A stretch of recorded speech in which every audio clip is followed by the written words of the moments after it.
It's the Real News Network, and I'm Greg Wilpert coming to you from Baltimore. A small number of Israeli companies are all playing a growing role in the persecution of human rights activists in Mexico, in the murder of Washington Post journalist Jamal Khashoggi in Istanbul, in the attempt by Harvey Weinstein to silence women who complained about sexual harassment by him, and in general in helping authoritarian governments around the world to maintain their power. Now, Israeli Prime Minister Benjamin Netanyahu spoke last year about Israel's role in the global cybersecurity market. Israel receives today about 20% of the global investment, private investment in cybersecurity. That's a lot, given that we are 1/10 of 1% of the world's population. This means that we're punching about 200 times above our weight. Here are the sales that we actually receive. You see it going up. It'll go further and further up because of the private investment, in Israel, because of the obvious need and the fact that Israel has become a focal point. My goal was to make Israel, 8 years ago, to make Israel one of the 5 leading cyber powers in the world. I think we've reached that. I think we're actually maybe even further ahead on that list. A new article published in the New York Review of Books exposes the growing cybersecurity sector in Israel and how this technology is being sold to countries and shady characters around the world. It was written by Antony Loewenstein and is titled Exporting the Technology of Occupation. So what is the reason that so much of the cybersecurity technology comes from Israel, and how does it affect our lives? To discuss these questions, we are joined by Antony Loewenstein, the author of the article. Antony is an independent journalist and author of the book Disaster Capitalism: Making a Killing Out of Catastrophe. Thanks for joining us again, Antony. Thank you. So speaking of the occupation, in what way does the occupation of Palestinian territory and population serve as a commercial advantage for these Israeli cybersecurity companies?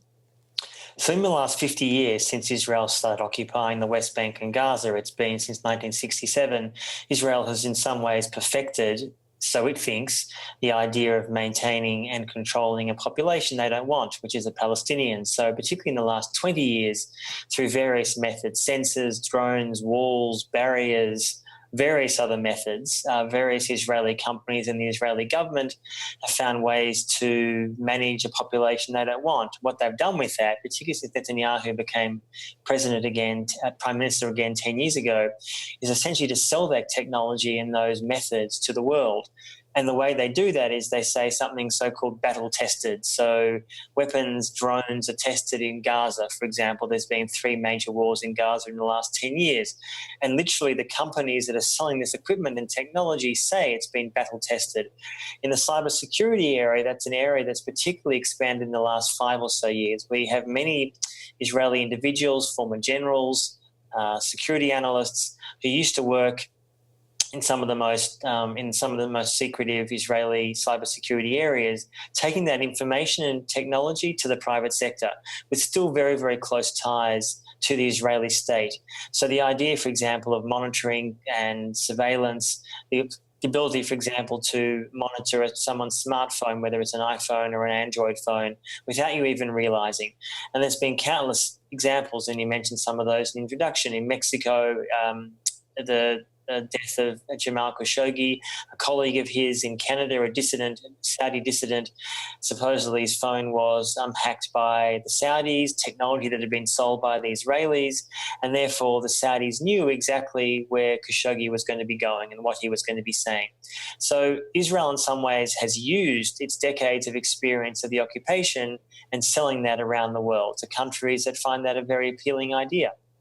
So Israel's Haaretz newspaper recently published interviews with workers from Black Cube, from the NSO group, and also with workers from the more secretive Candiru company, which changes its name often.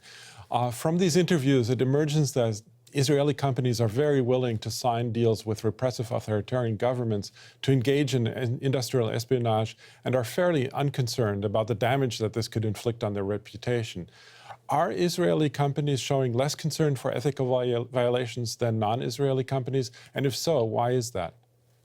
If you look at the top 10, for example, defence contractors in the world, Israel is but one. There obviously is Russia, there's the US, which is the main one by far. You have France, many other countries. All of them sell weapons to repressive regimes. There's no question about that. So on that level, Israel's not unique. However, the cyber security and intelligence and surveillance technology is particularly pushed by Israel and the US.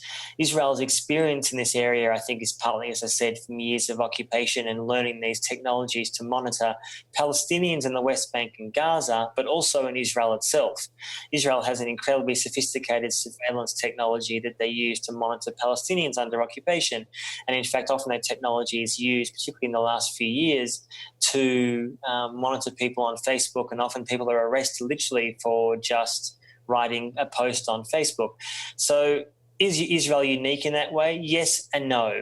What it's also important to say is that one of the issues that Israel is increasingly finding is that although they advertise their wares, usually privately but also publicly, as battle-tested, there are other countries, such as Russia, that has had years and years of experience fighting with the Assad regime in Syria, that's also saying that they now have battle-tested weapons and technology.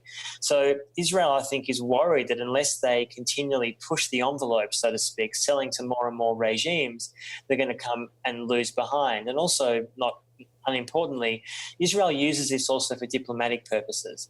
That one of the reasons that Netanyahu sells weapons and this surveillance technology to many repressive regimes is to try to get diplomatic support. So, for example, in the last years, he's pushing the hugely influential market in Africa.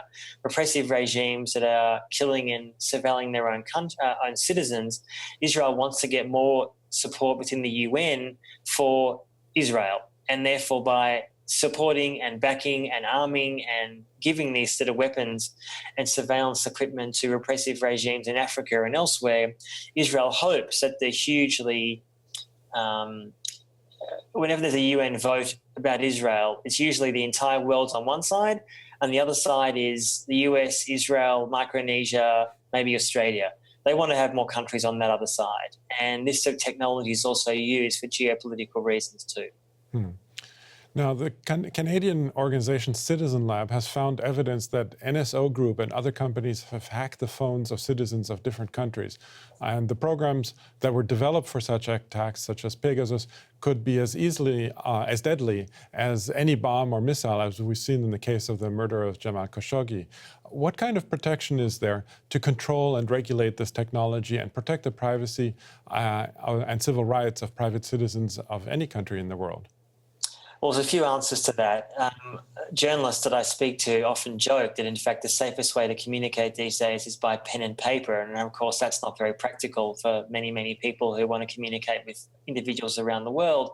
But there's an element of truth in that, in fact, communicating these days by any kind of device, a phone, a computer, by definition, can never be 100% secure. Having said that, there are certain apps. Signal, at the moment, it's a communication app on the phone, is apparently secure, as far as we know.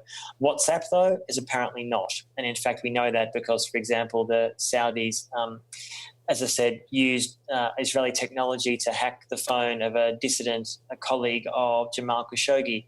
One of the things I think also people can do is obviously encrypting their messages.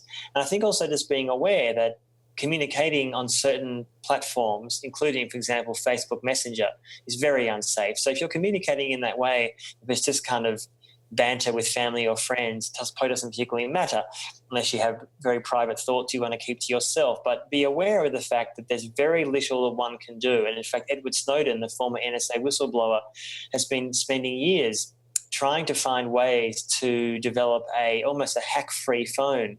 There are those phones that exist. They're almost on a different operating system away from Apple and Android. And I think as years go on, where more and more people are in fact becoming aware of the complicity of many of these communication companies in surveillance, Facebook, Google, Apple, how do we actually get away from these kind of companies and actually find an alternative where we can communicate securely? So journalists and activists and just human beings, anyone who wants to communicate anywhere, should be very aware of the fact that it's almost impossible to communicate 100% securely with the current technology that most of us use, which is a very sad reality. Well, we're going to leave it there for now. I'm speaking to independent journalist Antony Loewenstein and author of the article Exporting the Technology of Occupation. Thanks again, Antony, for having joined us today. Thanks for having me. And thank you for joining the Real News Network.